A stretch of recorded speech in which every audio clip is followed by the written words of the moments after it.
ఈరోజు మా ఇంటికి చుట్టాలు వచ్చిళ్ళు. ఇక చుట్టాలు వచ్చిళ్ళు అంటే సుక్క ముక్క పక్కా ఉండాలి కదా, అట్లా అని ఇక మటన్ తెప్పించిన.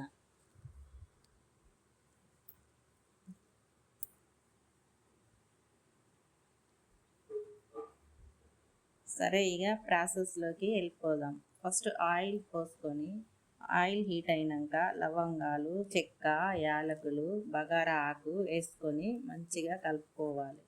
తర్వాత ఆనియన్స్ వేసుకొని అవి కుక్ అయిన తర్వాత కొంచెం పుదీనా, అల్లం ఎల్లిపాయ పేస్ట్ వేసుకొని పచ్చివాసన పోయేదాకా కలుపుకోవాలి. తర్వాత పసుపు వేసుకొని కలిపిన తర్వాత మటన్ వేసుకొని మళ్ళా మంచిగా కలుపుకోవాలి. తర్వాత కారం వేసుకోవాలి.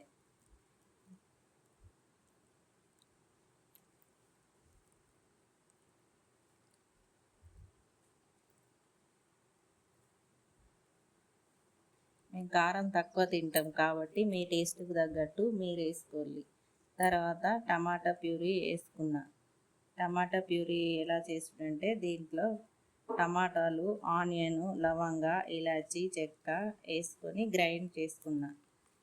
తర్వాత సాల్ట్ వేసుకొని వాటర్ పోసుకున్నా.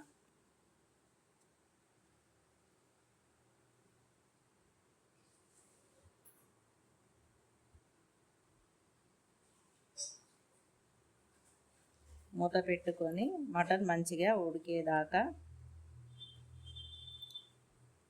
ఉడకనియాలి. తర్వాత ధనియాల పొడి వేసుకున్న తర్వాత లాస్ట్లో పుదీనా, కొత్తిమీర వేసుకుంటే మటన్ కర్రీ రెడీ.